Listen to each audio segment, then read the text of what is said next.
Welcome to the How of Business with your host, Henry Lopez, the podcast that helps you start, run, and grow your small business. And now, here is your host. Welcome to the How of Business podcast. This is Henry Lopez, and this episode is about scaling your small business. The question I will address on this episode is your business scalable? And if you've not started your business yet, how and when do you plan to scale?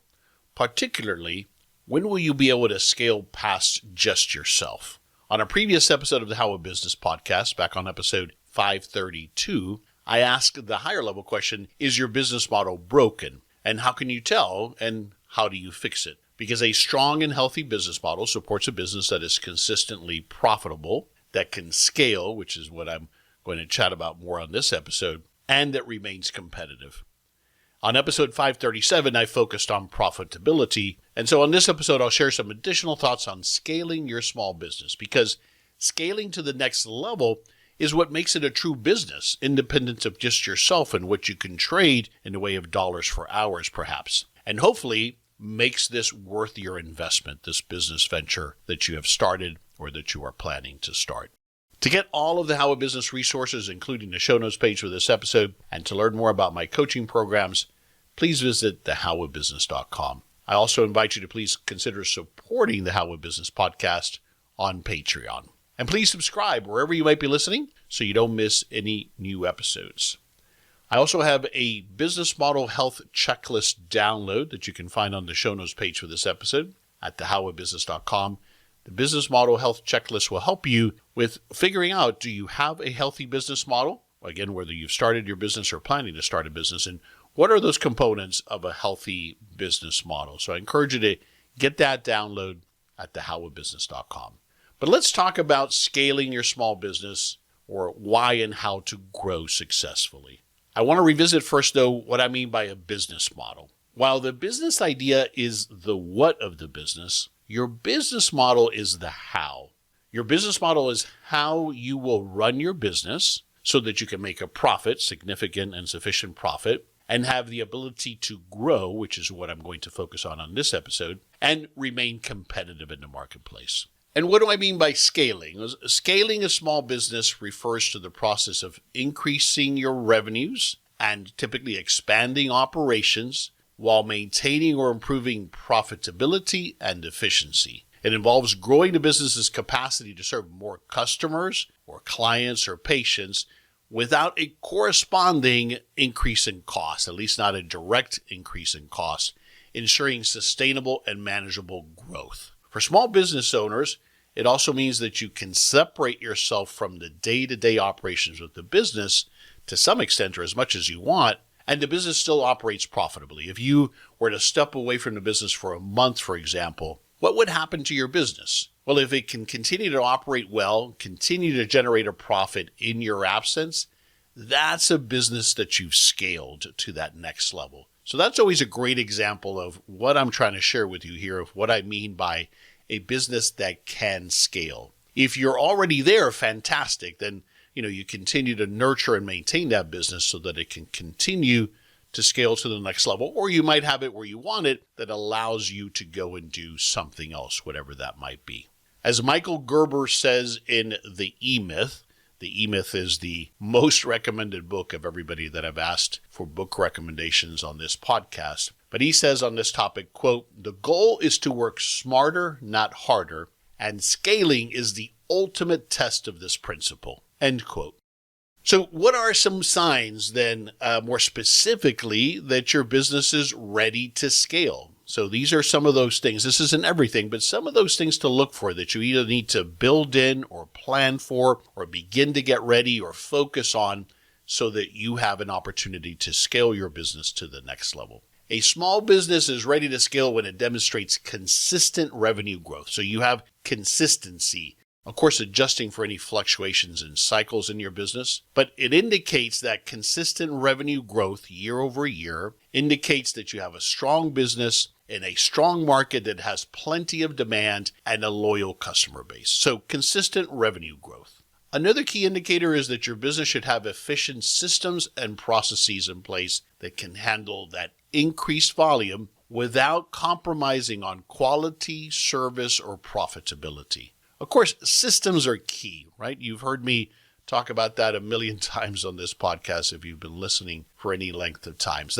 That's the key base component. I probably should have started with that to begin with. Your systems must be in place. And of course, remember that systems is a broad term from everything from a checklist to a technical piece of software or a software system that helps you do things efficiently, effectively, on a repeated basis at the same level of quality and efficiency. Another key component to being able to scale your business is to have a team, a capable team with a leadership group that can manage the complexities of growth. But this team has to be enabled and empowered to be able to actually operate the business, to be able to make critical decisions. If the team has to rely on you or come to you for every and any decision, then that's not a team that's going to be able to help you scale. You'll still have to do the hard work, and they won't be able to run it by themselves to any degree. Another component that needs to be in place for you to be ready to scale your business is financial stability. So related to consistent revenue growth, your financial stability must be there. What does that mean? That means you can't be having periods of time where you're almost running out of cash and you're trying to juggle things and you got to get a last minute line of credit. That might happen every once in a while, but if you're not able to predict that, if you don't have enough capital in place, enough working capital in place, or a combination of working capital and a line of credit, until you've figured that out, if your business is the type of business where you have fluctuations in cash flows, then you're not going to be able to scale. You've got to figure that out first. Then also, you must have a clear strategic plan that outlines those steps for expansion, where you want to go, where do you want to scale to, and how you're going to get there. That strategic plan is typically longer term in horizon, and then we step back and we put together an annual and a quarterly plan to execute in alignment with getting to that longer term strategic goal of scaling to a certain point. And finally, you have to have a strong customer base, a strong customer retention and satisfaction. You must have satisfied customers that keep coming back or that refer you. And so those are key indicators that your small business is ready to sustain growth and to scale to the next level. So why should you want to scale your business? And it's not for everybody. You might be very content, happy, satisfied. It might be all you need to be a solopreneur and to operate your one person or maybe one person and an assistant or whatever the case might be. So keep in mind that this is up to you to define. But if we're really building a business, then a business must scale beyond us. So scaling a small business is crucial for long-term success and competitiveness as a business. By scaling a business, you're going to be able to increase profitability, ideally, through economies of scales, where ideally your revenues are growing faster than your cost as much as possible. That's a healthy business. That growth can also lead to greater market share that allows for the business to become even more established, have a stronger presence, and be in a better position to fend off new competition. Additionally, when you scale, scaling enhances a business's sustainability by diversifying revenue streams typically, expanding customer bases, maybe going into new markets, and you build a resilience. A business will build a resilience against market fluctuations, against new competitors, for example. You're able to withstand those changes or those challenges. Ultimately, scaling positions a small business for continued success and adaptability in what is always going to be an ever-changing marketplace. It's very rare, if ever, that something stays the same. So we must continue to evolve and scale our business to take advantage and position ourselves to endure those types of changes, ensuring that your business remains relevant and profitable. And perhaps most importantly, scaling your business should mean that you can begin to step back from the day-to-day operations of the business if you choose to. And ideally you do, because that's the only way you're really going to empower a team that allows you to have that flexibility. That doesn't mean you're not involved. That doesn't mean you're not still the CEO. It's just that you're empowering and developing a team that allows you to grow. Very few, if any, businesses can be led by a dictatorial leader that makes all of the decisions. That is very rare, and it's exhausting. So scaling your business, which includes building that team, including a leadership team, means that you can step away from the business for an extended period of time and it will still produce a consistent profit. If your business requires you constantly to direct it, to make all of the critical decisions, then it's not scalable. It's not scaling. The business can only grow to your individual capacity. Think about that. It is really arrogant to think that we have the capacity to think about everything, to look at every perspective. Instead, when we bring in talented people, either in our team or virtual team, that's what allows us to bring in new, fresh ideas and different ways to solve problems. Because no matter how smart or talented you may well be, you only have so much capacity as one person. And finally, a business that can continue scaling is increasingly a more valuable asset. And that's ideally what we end up building as a business, which means it has more value if you need to exit the business, or eventually when you do either voluntarily or involuntarily have to exit the business. Of course, there are challenges to scaling. This is not easy. Again, it assumes that you have a healthy business model and that other things are in alignment, that there's a real opportunity and potential in the market that you're in. But if you don't scale, there's also a real potential for stagnation or a decline in the business if it doesn't scale to some level, because someone else is going to leapfrog you, I assure you. So the risks of staying small include that now I have more susceptibility to increased competition. I'm being limited in market reach because someone else is taking that market. And I have an inability to capitalize on those opportunities as they come your way. I think we also often might have fears or concerns about scaling or growing a business. And I understand how those might be real, but I often see that it's more of a mindset than anything else. Small business owners, I have found, often fear scaling, in part due to concerns about losing control over the business themselves or being able to make the decision. And you may very well be very good at making those decisions. So there may be some anxiety about maintaining that same quality and customer service that you've delivered. And you think that if we grow, we won't be able to deliver on that. And the truth is that it is a challenge. It is a big challenge as you get bigger to deliver at that same level of quality. There's no doubt about that. There's also financial risks that are also often a major worry, as scaling typically requires additional investments, more risk. So there's naturally the fear that growth might not generate expected returns and you're making all these additional investments or maybe taking on additional debt. As an owner, you might also be apprehensive about overextending your resources, the pressure of managing a larger team, and potential for increased stress and workload. You might look at it that way. Oh my gosh, if I've got a bigger company, a bigger team, that's even more stress than the stress that I can't deal with now. And so if you feel that way, I would have you think about that what needs to change is the way that you're doing it now. You need to bring in the right people to help you make decisions, and then you have to empower. You have to delegate to them and empower them so that they can help you make these decisions. Having said all of that, if you are generally not interested or don't want the pressure of scaling, then you may well be perfectly happy staying where you are. Just do so with the full awareness that your business is potentially exposed and that you may not have a true owner-independent business, and understand the difference between the two. Tony Robbins has a great quote on this topic as well. He says, quote, "If you're not growing, you're dying. There's no plateau. There's only creation and destruction," end quote.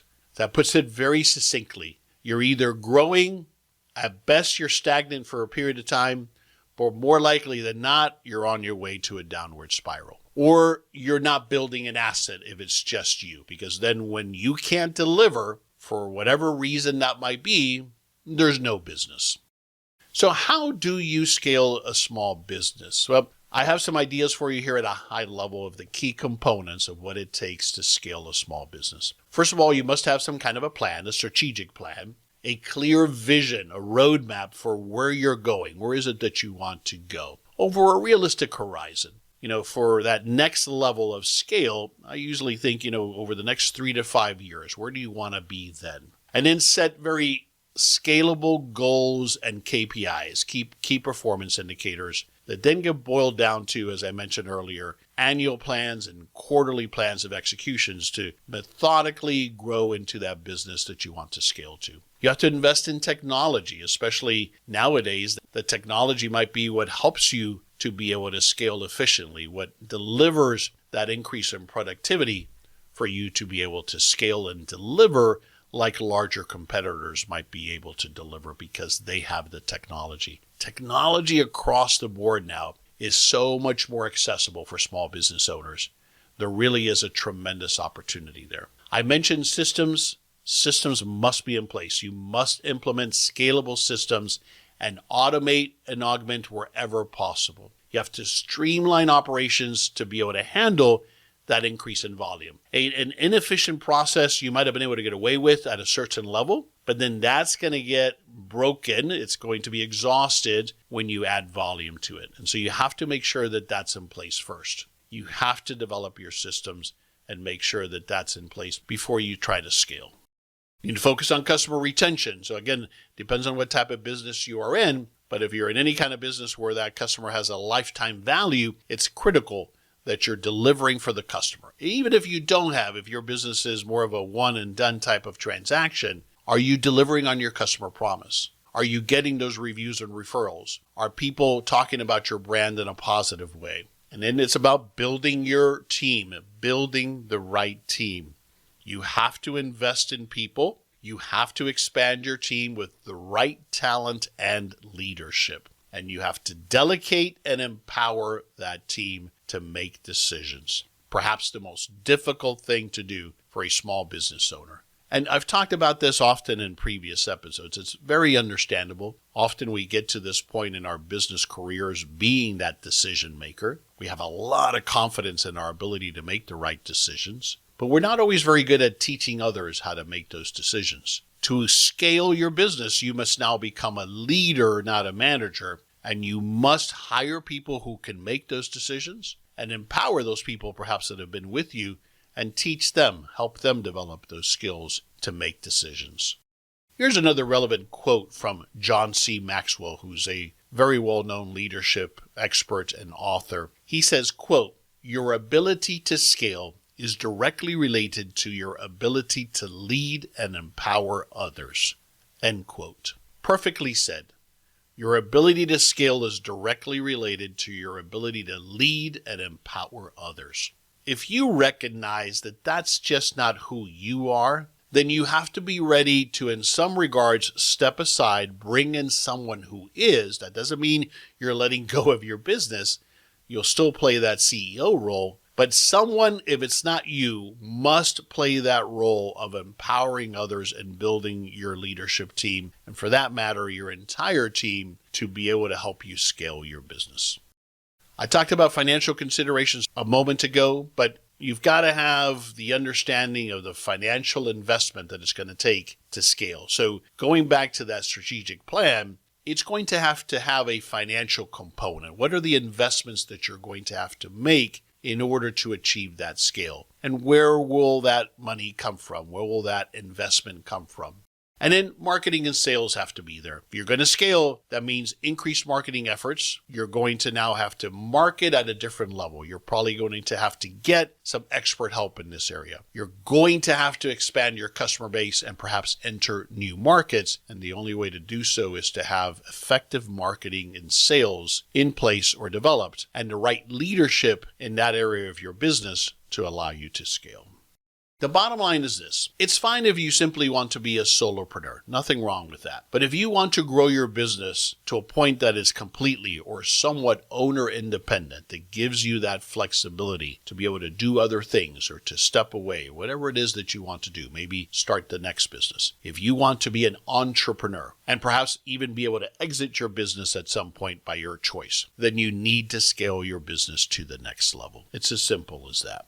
If you feel you need help with this part of your business, scaling your business, or any part of starting or scaling your small business, I invite you to consider my coaching services. And the first step is to schedule a free coaching consultation. During that free coaching consultation, there's no obligation. We'll have a conversation about where you are now. I'll share with you my coaching services, and then we can decide if it might be a fit for you. The way to schedule that free coaching consultation is just go to thehowofbusiness.com, and on the home page, you'll see a button that says Schedule a Coaching Consultation. I look forward to chatting with you soon if you think you might be interested in my coaching services.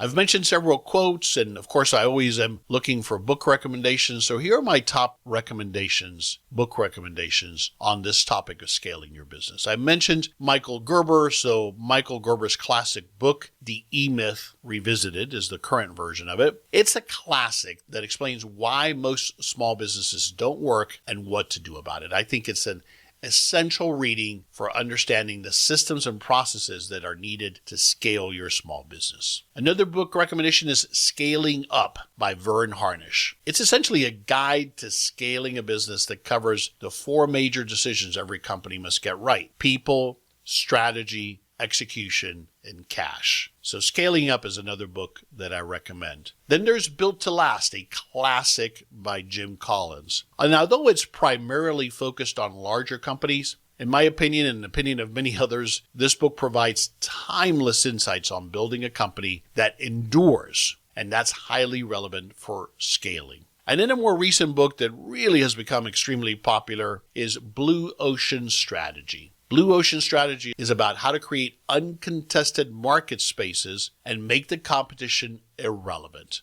So those are 4 different books. I have links to these books in the show notes page at the How of Business for this episode. 4 books that I would recommend to you on business in general, but specifically also on this topic of scaling your small business.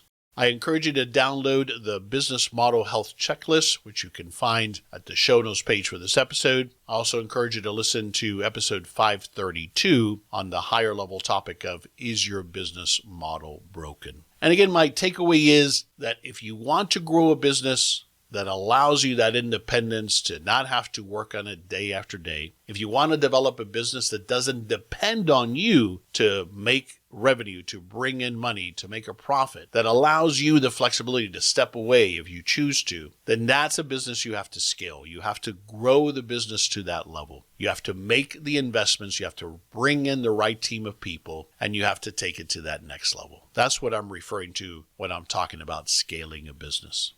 This is Henry Lopez, and thanks for joining me for this episode of The How of Business. I wish you the best as you start and grow your profitable and scalable small business. I release new episodes every Monday morning, and you can find the show anywhere you listen to podcasts, including the How of Business YouTube channel and at my website, thehowofbusiness.com. Thanks for listening. Thank you for listening to The How of Business. For more information about our coaching programs, online courses, show notes pages, links, and other resources, please visit thehowofbusiness.com.